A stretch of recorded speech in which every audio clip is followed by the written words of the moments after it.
What you saw is the power of the Model Context Protocol, or MCP for short. So Model Context Protocol is a standard that has been implemented or defined by Anthropic, and today we're going to talk about how it works. So if you look at an LLM like this one here, a generic LLM, it has a lot of knowledge and a lot of data inside, but it sits in this box, and it's pretty hard to escape this box. So just imagine you want to implement an application that has access to enterprise data. That's not possible for an LLM to tap into that knowledge unless you do something. Or imagine that you implement a personal knowledge management app, for example, a note-taking application, and you want to add AI features to enable users to make use of their data. Or maybe you've got some APIs that you want to connect to, so you want to make some calls. Or you want to tap into any applications that run locally on the user's device. Now you might be asking, well, but what about RAG or tool calling? These are really good questions, so let's look at them.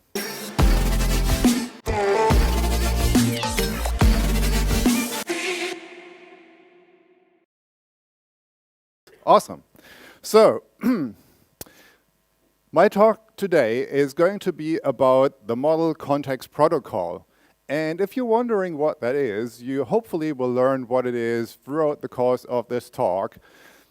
And one of the things that I like about LLMs is that they help you to explore knowledge, right? So you can go in and you can ask something and you get a more or less good answer.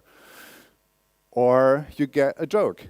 And isn't it funny, if you ask for a joke, you always get the same joke, right? Who has asked for a joke and has gotten a joke about atoms? Probably most of you, right? So, but wouldn't it be great if models could actually do work for us instead of just answering questions? So for example, if we look at my downloads folder here, there is a bunch of files in there, and it's really disorganized. So before I start my talk, I think now would be a good time to actually clean this up. So let's do it. Can you please take a look at my downloads folder and tell me which files are in there?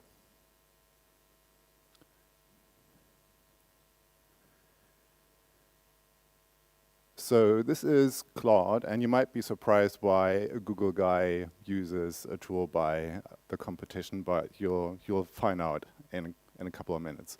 So now the tool was able to tell me what is in my downloads folder, right?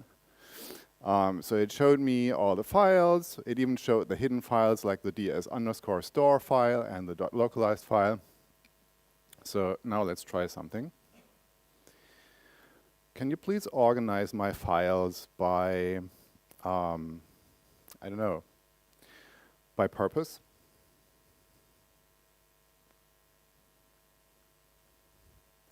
All right, so now it's going to organize those files, and it creates a couple of subfolders, as you can see on the right-hand side.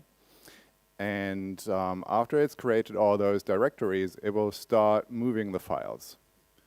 So this all seems to make sense. We've got application, we've got development, there's documents, graphic assets, invoices, travel to Turin.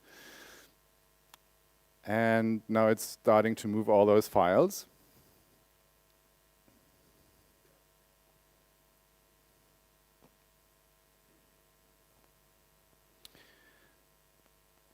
All right, so while it's doing that, let's see if I can make it do something else.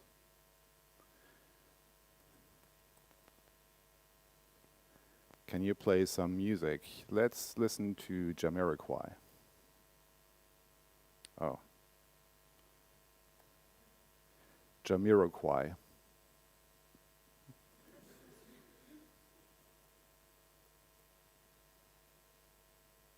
How is that? Oh, it's still, okay, it's still working. But anyway, so let's wait until it's finished. And then, okay, we get a summary. Nice. All right, let's wait for the summary, and then we can listen to some music.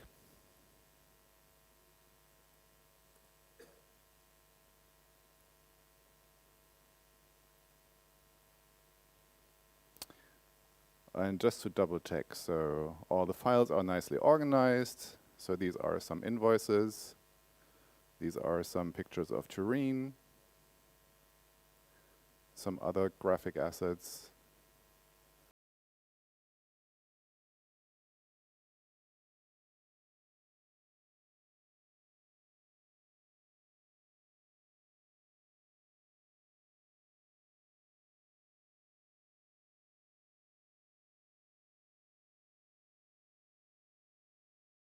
All right, cool. And now let's actually go into the presentation.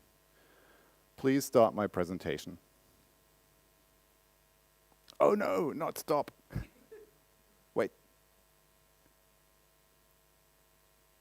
Ah, this happened before. Please start my presentation. Let's see, maybe it has closed it already. Ah, there you go. All right.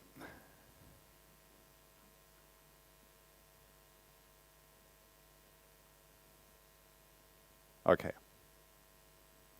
And let's go back and let's do this again.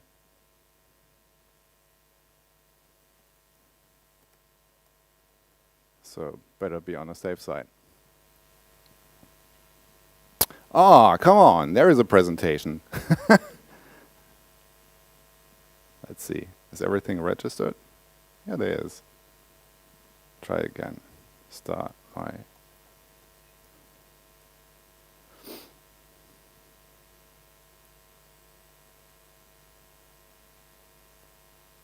Okay, anyways, let's do it manually.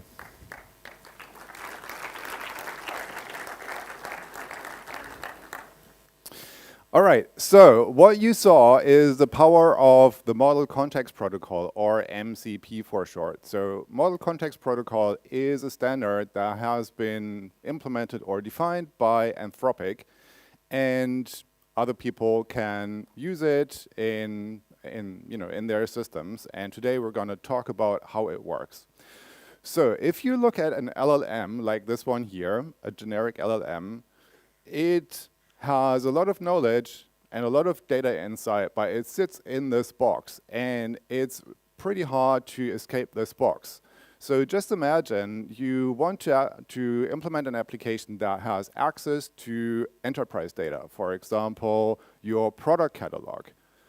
That's not possible for an LLM to tap into that knowledge unless you do something. Or imagine that you implement a personal knowledge management app, for example, a to-do list application or a note-taking application, and you want to add AI features to enable users to make use of their data. For example, if I take lots of notes, I might want to ask my note-taking system, hey, what did I think about 2 weeks ago? Or what did I which nodes do I have on this and that technology? Not possible. Or maybe you've got some APIs that you want to connect to, right? So you want to make some calls, and you want to be smart with your LLM and build smart applications. Or you want to tap into any applications that run locally on the user's device.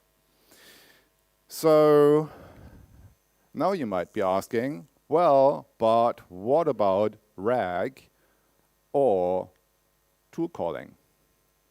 And these are really good questions, so let's look at them. So first of all, let's take a look at RAG. So RAG stands for Retrieval Augmented Generation, and it enables you to connect your LLM to your enterprise data or to your users' data. And we'll look at how this works in a moment. The other thing that I mentioned is tool calling. So if you want to connect an LLM to an API, for example, to fetch the weather, you want to use tool calling. And you can use tool calling to also connect to local applications if you somehow manage to have something running on your local machine, because typically an LLM runs in the data center, except for if you run it locally on your machine. So what you saw before, we talked to Claude, and that is an LLM that runs in a data center, and it was still able to do something on my machine. So tool calling and retrieval augmented generation, these are things that help us to connect LLMs to the outside world. So let's take a closer look at how RAG works. So let's assume we've got our enterprise data or we have our user data, and this is what we call our index. So now, now we have a prompt, and we want to take the data that we fetch from the index and insert it into the prompt, like this. This is the augmentation phase.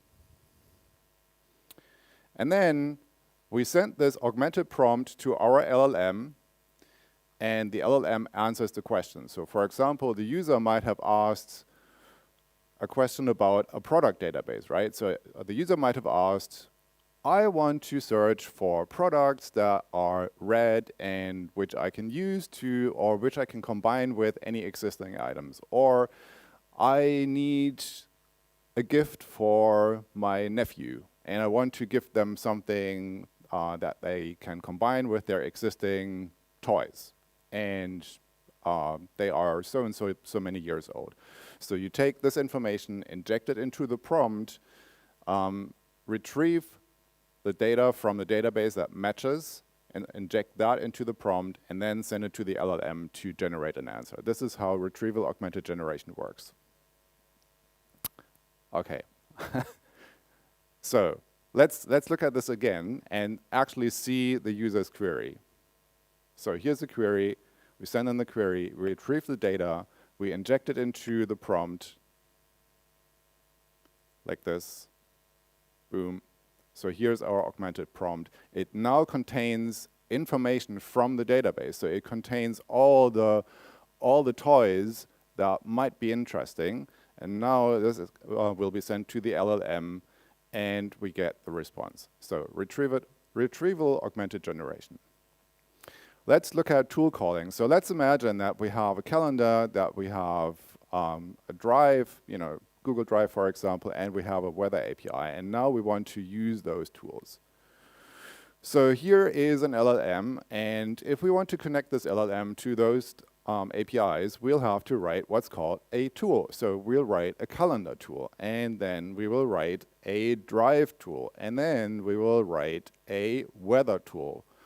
So now this works with this one LLM, but we might want to support other LLMs as well. And that means we'll have to do it all over again, right? So if you are a tool vendor and you want to make sure that people can use your tool not only in OpenAI, but also in Gemini or in Claude, then you'll have to write lots of different tools to make them available, like this.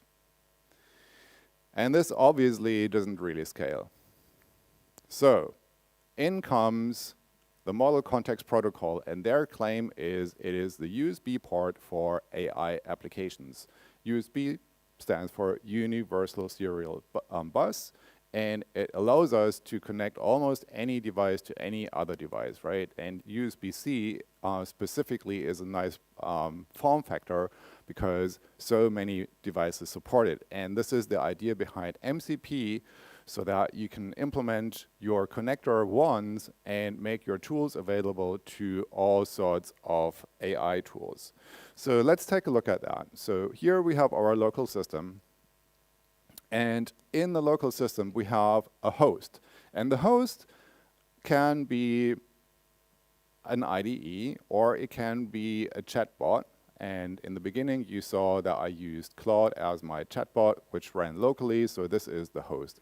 Or, and we'll see this later, you can also use an AI framework like Genkit as your host. And then we have our MCP server. that we connect to, and that MCP server runs somewhere, in this case on the local system, and we talk to that MCP server using the MCP protocol. And MCP supports a number of different transport mechanisms to talk to those servers. The most common one is standard I/O. So if you run a tool on the command line and it talks to you or gives you some results, you will see output on the terminal. And that is standard I/O. Or for example, if you run a command line utility and it reads input from you, then you type something into your keyboard and that is standard input. So MCP uses this exact mechanism to talk to this server application. Another way to communicate is SSE, that's server sent events. That is typically used for a different use case though, when your server runs on a different system. So typically on a local system, you'll be using standard I/O.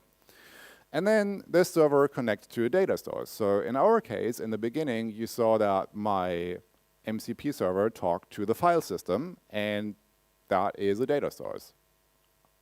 Or I had another server which talked to Spotify that also ran locally, and that's another data source. So what if we have a service that runs in the internet? Well, that's possible too. We have another MCP server. We talk to that MCP server locally. That server talks to the remote backend, and we have this really nice integration. So, building MCP servers. The Model Context Protocol has a couple of SDKs for those languages here: Python, TypeScript, Java, Kotlin, C#, and Swift. Any Java developers in the audience? Don't be shy. Nobody? One person? All right. So I'll admit I've used Java in the past. So I worked at Lufthansa, and I did enterprise Java beans. So I've done Java in the past. But now I'm a Swift developer and TypeScript developer mostly. OK. So let's look at how you would build an MCP server. And I'm going to do some live coding in a minute, but let's first look at some code here. So what you do is, and this is TypeScript code, you set up a new MCP server and you give it a name, you give it a version, and then you register your capabilities. And while this might look funny, so those of you who can read JavaScript and TypeScript will wonder, why are we registering empty resources and tools? That is basically just a way to tell the server, hey, we're going to dynamically register those tools after the initial setup. So this is how you set up the server. In the next step, we want to register a tool. And in this case here, we want to register a say hello world tool. So first of all, we'll call server.tool to register the tool. We provide a name and a description. In this case, it's say hello. And it's really important to provide this description because this is what the host will be using to figure out when they can use your tool, right? So, and you saw in the beginning that I was just using natural language to talk to Claude, and Claude was able to figure out which tool to use. I said something like, can you show me the files in my downloads folder? I didn't say, please use the file system tool and then do a listing of my files in the /users/peterfries/downloads folder. No, I used natural language and was able to detect this because the tool has the metadata in place to help the host figure out which tool to use when. Then we have a list of parameters. In this case, it's just one parameter, the name, and this is the name of the person we want to say hello to. And what we're using here is a library called Zod, and Zod helps you to specify type information for the types that you want to use. Now, why don't we just say that name is a string, and why don't we just use the regular TypeScript string here? It is because we want to add more metadata, and Zod enables us to do that. So we can provide a type, we can provide a description, and all of those metadata fields will be available to for inspection at runtime. And then finally, this is our function. So in the function, we can do whatever we please. The only important thing is that we return a result, which you can see at the bottom, and we get the name parameter as the input. And then at the end, we need to connect the transport, and in this case, we connect to the standard I/O transport. Okay, so let's go and build something.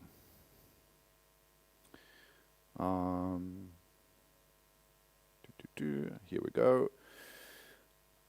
So let's first of all go back into Claude, and then I'm going to show you why I was able to do all those things, right? So if you go into Claude, and let's start a new chat here, you have this button which shows all the tools that are registered. And you can see that I've got the file system tool registered, and I've got the Spotify tool registered, and I've got a Keynote tool registered, and the Blender and the weather tool are disabled.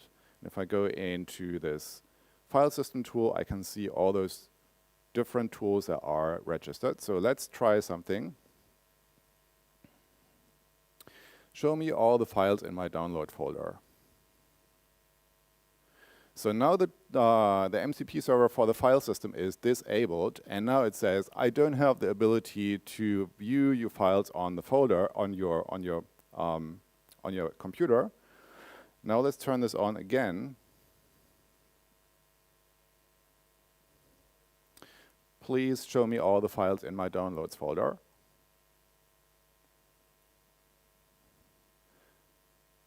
And now it knows, oh, there is a tool that I can use, and then it uses the list allowed directories tool. So we can take a look at that. So list allowed directories, that is the name of the tool. And then it first wants to find out which folders does it have access to, because I don't want to give this tool access to my entire hard disk. So I only allowed the desktop and downloads folder. So first it tries to figure out which folders I have access to. And then the next one, because I said something about downloads, it says, well, give me everything that's in this path, and then it gets this response, right? And now, because we've already organized, it doesn't get files, it gets the folders, right? So it doesn't get the entire tree, but just this folder here. Okay, so this is why this works. So now what I want you to do is let's go into this Hello World folder here. And then let's first of all register the Hello World tool. So you can see that I've got my MCP server, I've got my say hello tool, and I've got my my transport. And then let's npm run build.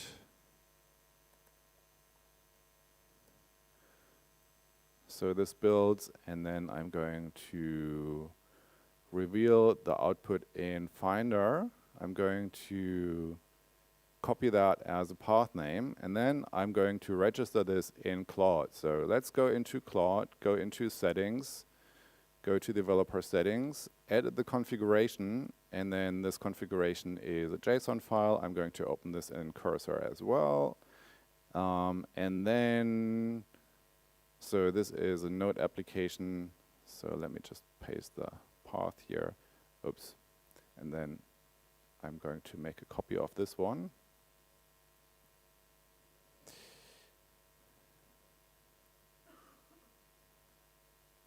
Place this here.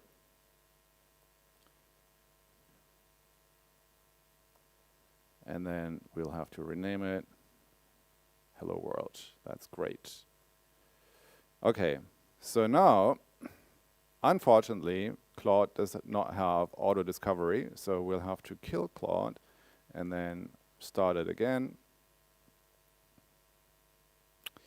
Oh, there's a problem. Okay, so this might be the problem here.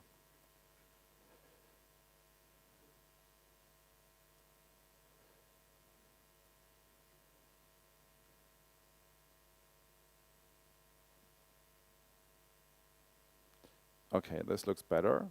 Yeah, here we go. So we've got our hello world MCP. It's got one tool. Let's try this. Extend a warm welcome to all the people in the audience.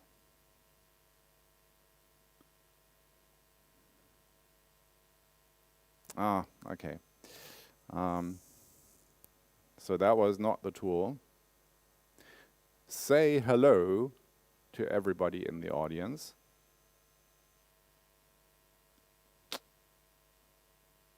Here we go. Hello, everybody in the audience. Nice. Okay, so that was not bad, but now let's do something more exciting. So, you might know that on macOS there is a tool that you can use to speak, and we're going to use this. Please implement another tool that uses the say command on macOS to speak to the user. So now I'm using Cursor to implement another tool in my application here. So this looks good. And by the way, I'm only doing this because I don't want you to watch me typing all of that, right? So what it does, it basically, so it takes a text and a voice and it runs the say command to do that. So are you ready for the live demo? This is going to be exciting. So first of all, we need to build this. And then before we use it in Claude, let's actually debug this or inspect this. So there is an MCP inspector, and when I run npm run inspect, it's going to launch the MCP inspector, and I click on that. Here is my MCP inspector. Let me make this a little bit bigger so you can actually read it. So now I can click on connect, and it says, hello world MCP server running on standard.io, and now I can go in and say, give me all the tools that are there. Here's our say hello tool, and I can say hello to Turin, hello to Turin, and now let's try speaking. And try this. Hello Turin. Nice. Okay, so we now have, we also have the voice, right? So let's try vibe coding the voices. I know that you can also get the listing of all the voices that are available in the say command by specifying the -v parameter. Can you please add another tool that fetches all the voices and the languages?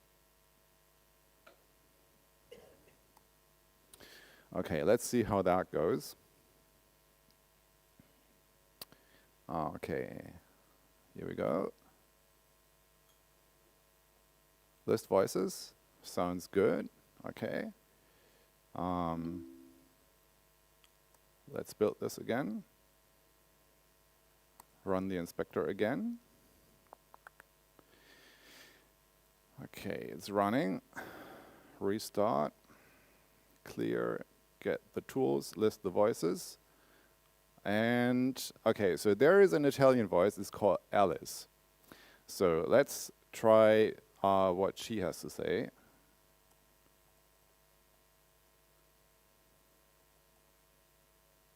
Ciao ragazzi.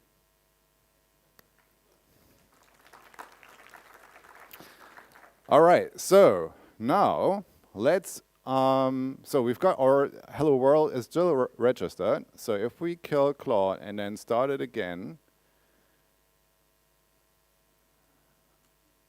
we should be able to see it. So here we go. Let's try this, and let's say, can you please talk to me and tell me what's good in Turin?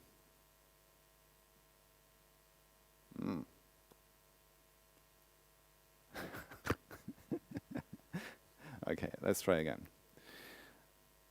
Talk to me and tell me what I should visit in Turin. Okay, searching the web. Hopefully this is not too slow. Okay. But I want the tool. Okay, maybe that was too complicated. Well, okay. Say, hello, Peter, how are you today? Okay, perfect. Well, it's using the say utility, so, okay, well, speak to me, ask me how my morning is going.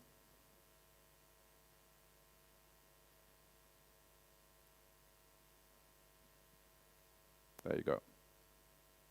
Hey Peter, how is your morning going so far? Yeah, not too bad. Can you say the same thing in Italian, please?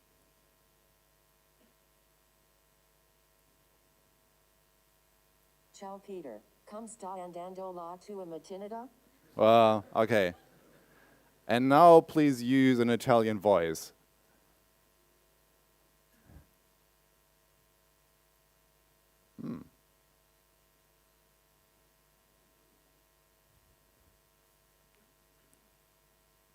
Ciao Peter, come sta andando la tua mattinata?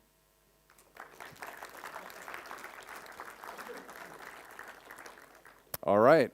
And this is how you build an MCP server that connects to your local system and interacts with your local system. So let's go back into the presentation. And let's talk about Genkit. So who here has heard about Genkit before? A few people. Who has heard about LangChain before? All right. Genkit is like LangChain, but by Google. And it's TypeScript first. We also have support for Python and Go now. And you can go and visit the Genkit documentation at genkit.dev. And you know, the tagline basically, it's an open, well, I'll read it, an open source framework for building AI-powered apps built and used in production by Google. And that is the interesting part, because if you've heard about Firebase Studio, it uses Genkit behind the scenes to generate all the code. And let's see if we have time to actually show that.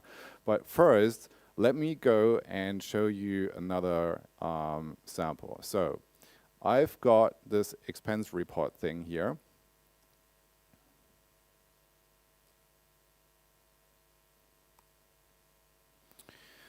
So, and this is one of the samples, one of the tutorials that you can find on the Genkit documentation website. And what it does is, it is a command line application. So it basically just receives a list of PDF files or other files, and then it will use a Genkit flow in order to inspect those files and then generate an expense report. So let's run this. So npm run dev, I think.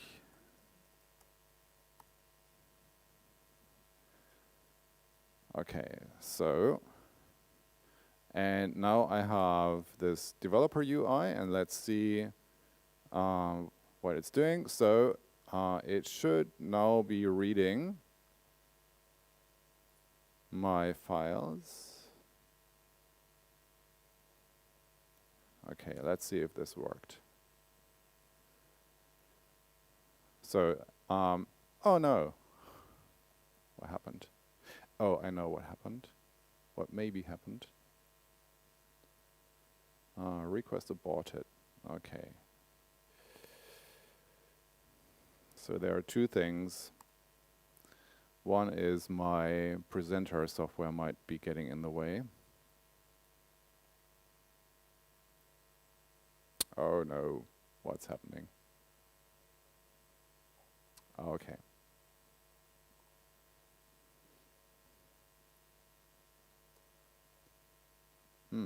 Nope.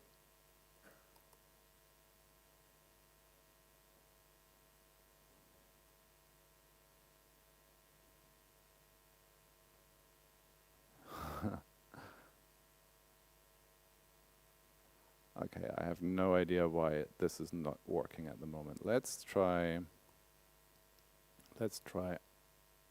uncommenting this and this. Nope, it's not working. Okay, no worries. We'll go to the fallback.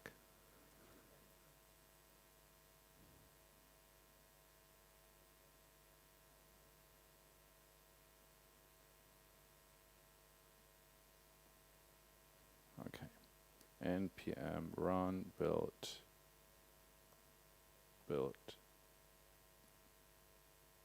Oh, maybe.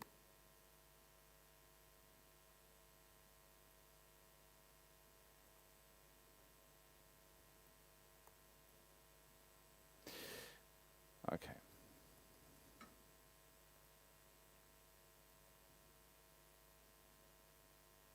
Okay, so this seems to be working.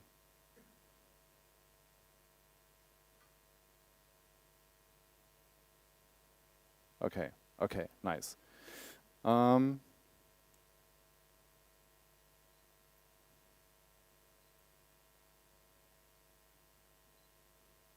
Let's see the trace.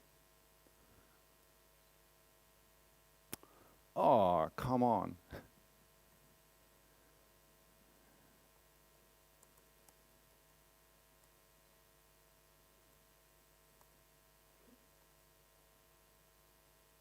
Okay, so I think this one might be, yep, there we go. So I have the Logic Presenter software running, and that eats up a very important port, and this is why stuff doesn't work. Okay, and now that this is working, let's go back to the demo folder and do it from here. Open, no, not open, journal entry, open with cursor. Okay, now npm run dev.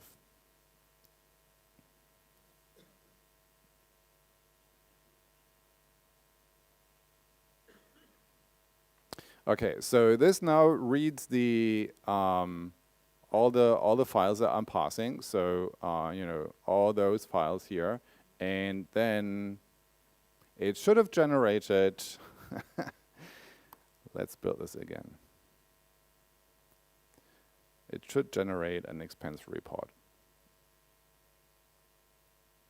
So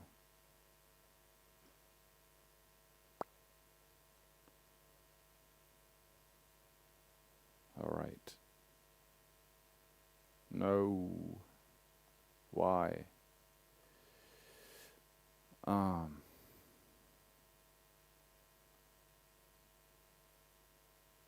Okay, let's try something different. So apparently it doesn't want to do the expense report at the moment, but what I've done here is I've registered a calendar client, and that calendar client is an MCP tool as well, and it goes to Pipedream. Pipedream is a platform that allows you to connect all sorts of services. And so this connects to my calendar, and now I can go in and then hopefully I'll be able to do something like what did I do in the week of May 12, 2025. Oh. I'm just not lucky at the moment. Maybe, okay, so one last attempt, and then we'll move on to the next thing. So we'll use the fallback folder.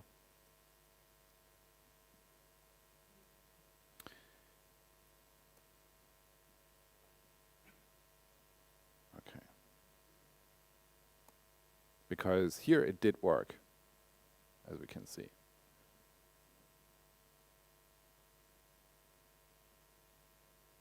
Okay. Da-da-da-da.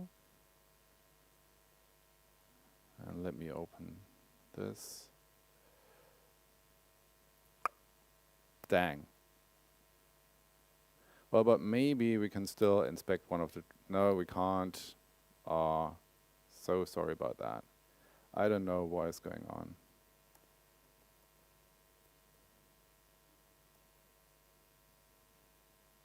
Okay, anyways. So what I was planning to show you was how to generate an expense report. But why don't we move on to this other thing here? How are we for time? It's fine? Okay, so I'll do this one demo.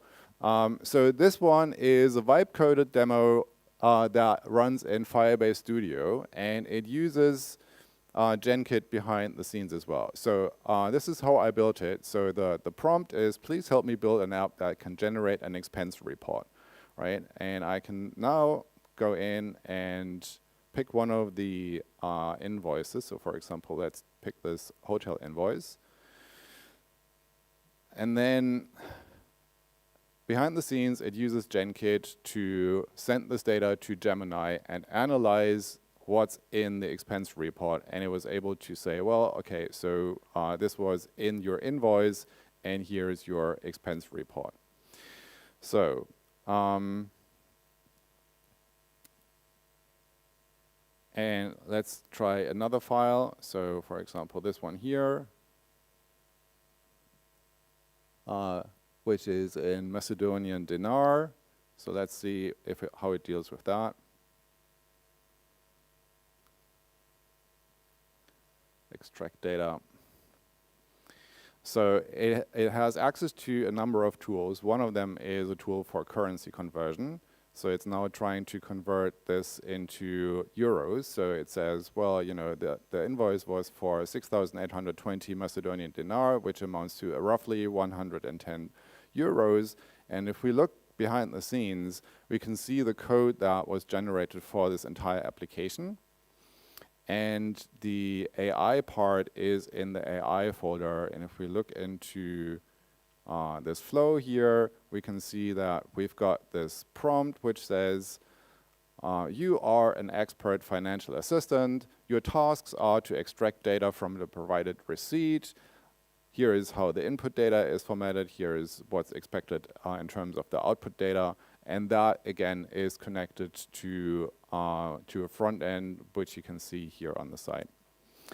Okay, so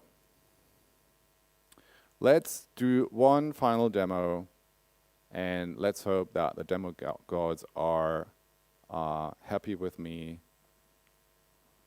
And for that, let's go to AI Heroes.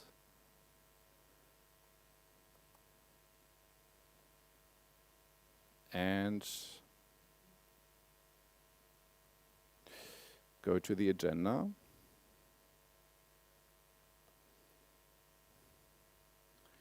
And take my abstract. Okay.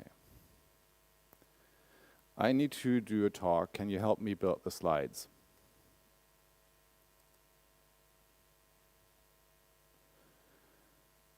Okay. So now I'm pasting this information. Here's the abstract and the title. Okay. Okay, so now in the background, you can see that it starts Keynote. And now it's checking the templates to see which one is suitable. Okay, and now it builds my presentation.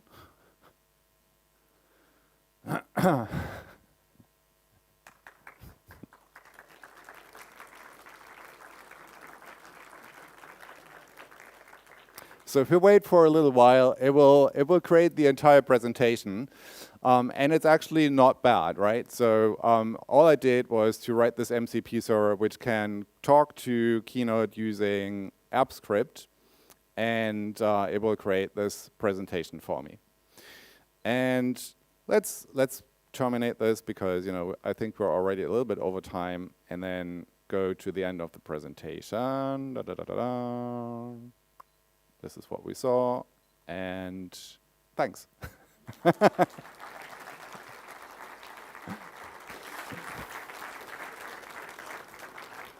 Okay, thank you, Peter, for the presentation. Thank you very much. So, yeah, we are out of time, but we had a question online, so I'm going to ask it anyway. Sure. So,